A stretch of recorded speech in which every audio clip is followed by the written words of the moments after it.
Hello guys, myself Soumya and I welcome you on this beautiful channel Need by a Word. So today we are going to study about the MCQs of chapter Cell, which is of class 9th. So without wasting the time, let's get this started. MCQ first. The structural and functional unit of life is। अब ये बहुत basic सा question है जो कि मैंने खुद से पॉइंट आउट किया है चैप्टर से स्पेशली आपके लिए। ठीक है, तो structural and functional unit of life क्या होता है? टिश्यू है क्या, वो सेल है क्या, वो ऑर्गन है क्या, वो ब्रिक है? तो मैंने आपको प्रीवियस लेक्चर्स में बताया था the structural and functional unit of life is cell. So answer is the B1. Now next question. Unicellular organisms are plants, animals, amoeba and none of these. अब यूनिसेलर कौन होते हैं? तो यूनिसेलर वो होते हैं जिनकी बॉडी में सिर्फ एक सिंगल सेल प्रेजेंट होती है, उनको कहा जाता है unicellular organism. So the answer is the C1, which is amoeba. Now third MCQ, the basic functions of cell. अब सेल के बेसिक फंक्शंस क्या होते हैं? Options are nutrition, respiration, reproduction and all of these. तो cell का function होता ही है कि वो बॉडी में डिफरेंट डिफरेंट फंक्शंस परफॉर्म करे। अब वो होते क्या है? लाइक बॉडी को न्यूट्रिशन प्रोवाइड करना, उसको एनर्जी देना, रेस्पिरेशन करना, रिप्रोडक्शन कराना, बॉडी की ग्रोथ कराना, ये सब फंक्शंस हमारे सेल के होते हैं। तो the answer is the D1. Now, next MCQ. The word cell is derived from Latin word. अब जो वर्ड सेल है वो कौन से लैटाइन वर्ड से आया है? ऑप्शंस आर सेल्यूली, सेल्यूलम, सेल्यूले और cellula. Answer is the cella, because ये जो वर्ड सेल है वो एक लैटाइन वर्ड सेला से आया है जिसका मीनिंग होता है small compartment. Now next question, the term cell was given by. ये जो टर्म सेल है वो हमको सबसे पहले दी थी किसने? लिविनहॉक ने, रॉबर्ट हुक ने, फ्लेमिंग ने और रॉबर्ट ब्राउन ने। The answer is the Robert Hooke. और इसमें मेन पॉइंट ये है कि रॉबर्ट हुक ने एक डेड सेल को डिस्कवर किया था कॉर्क में, एक बॉटल कॉर्क में इन्होंने स्मॉल स्मॉल कंपार्टमेंट देखे थे लाइट माइक्रोस्कोप से। ठीक है, now next, who discovered living sales?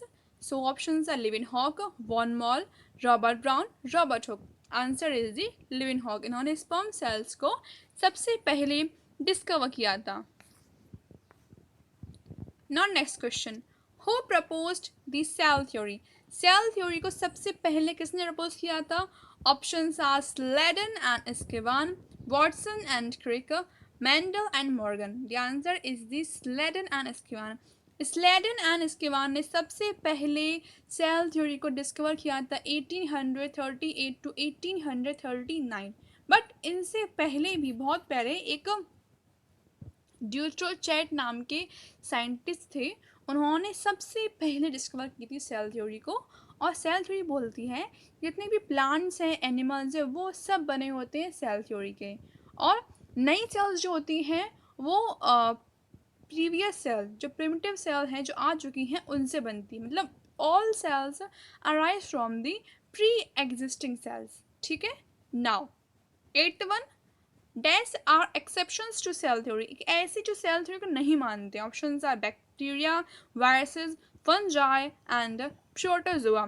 Answer is the viruses, because viruses का यही कन्फर्म नहीं होता कि ये लिविंग है या नॉन लिविंग है, इसलिए ये इस सेल थ्योरी को के लिए एक्सेप्शन है। Now 9th one, electron microscope was firstly discovered by Haeckel, Purkinje, क्लोन and Ruska and none of these.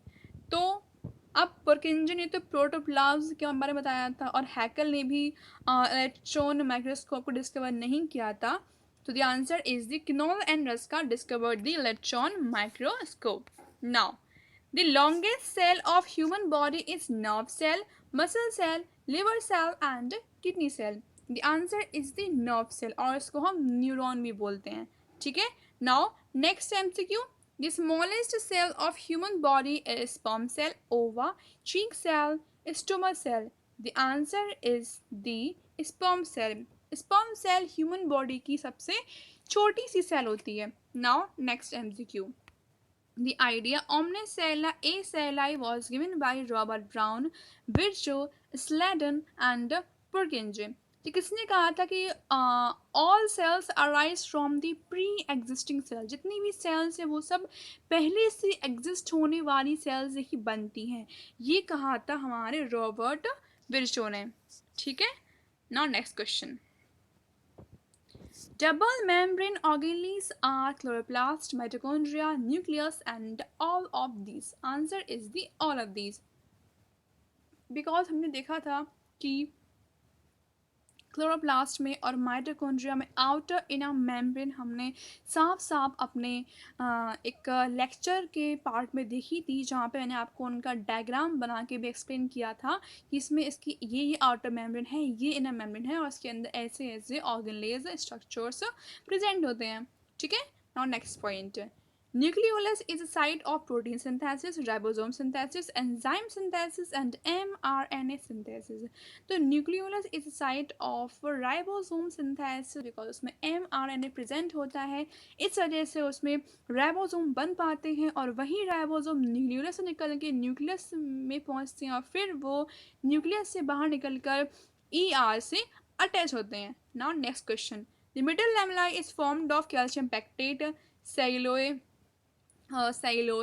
hemicellulose and lignin. The answer is the calcium pectate. Now next question. A cell wall of plant is made up of cellulose which is a. अब plant की cell wall जो होती है बनी होती किस जिससे बनी होती है उसको बोलते हैं cellulose. अब ये cellulose होता क्या एक्चुअल में? तो cellulose is lipid, protein, polysaccharide, amino acid. The answer is the polysaccharide. cellulose जो है सबसे abundant polysaccharide है प्लांट का. ठीक है. Now next question. Plasmolysis occurs due to absorption, endosmosis, exoosmosis and osmosis. The answer is the exoosmosis. Now next question. The physical basis of life is gene, protoplasm, nucleolus and mitochondria. The answer is the protoplasm. Physical basis of life जो है वो protoplasm है, जो कि Huxley ने कहा था that the physical basis of life is protoplasm. Now next question. The infoldings in mitochondria are known as cisternae, matrix, cisternae and grana. The answer is the क्रिस्टाई. क्रिस्टाई जो होती हैं वो माइटोकॉन्ड्रिया के इनफोल्डिंग्स होती हैं जो कि उसकी इनर मेम्ब्रेन होती है, वही इनफोल्डिंग्स में कन्वर्ट हो जाती है और उसके अंदर फ्लूइड फिल्ड मैट्रिक्स भी प्रेजेंट होता है. Now next question. Mitochondria are the sites of examples are aerobic respiration, photosynthesis and osmosis. The answer is the anaerobic respiration. Mitochondria में ऑक्सीजन की एब्सेंस में यहाँ पे रेस्पिरेशन की प्रोसेस चलती है और यहाँ पे ATP का फॉर्मेशन भी होता है और माइटोकॉन्ड्रिया में खुद का सर्कुलर DNA प्रेजेंट होता है और राइबोसोम्स भी होते हैं. ये बहुत ही इंपॉर्टेंट पॉइंट है. Now, last MCQ. The garbage disposal system of cell is a Golgi apparatus, lysosomes, plastids, vacuoles. The answer is the lysosome. So this is the first part of today's video, which is of MCQ session for class 9th. So if you like this video, then comment down in the comment section for the part 2nd of this video. तब तक के लिए take care, bye bye, thank you so much.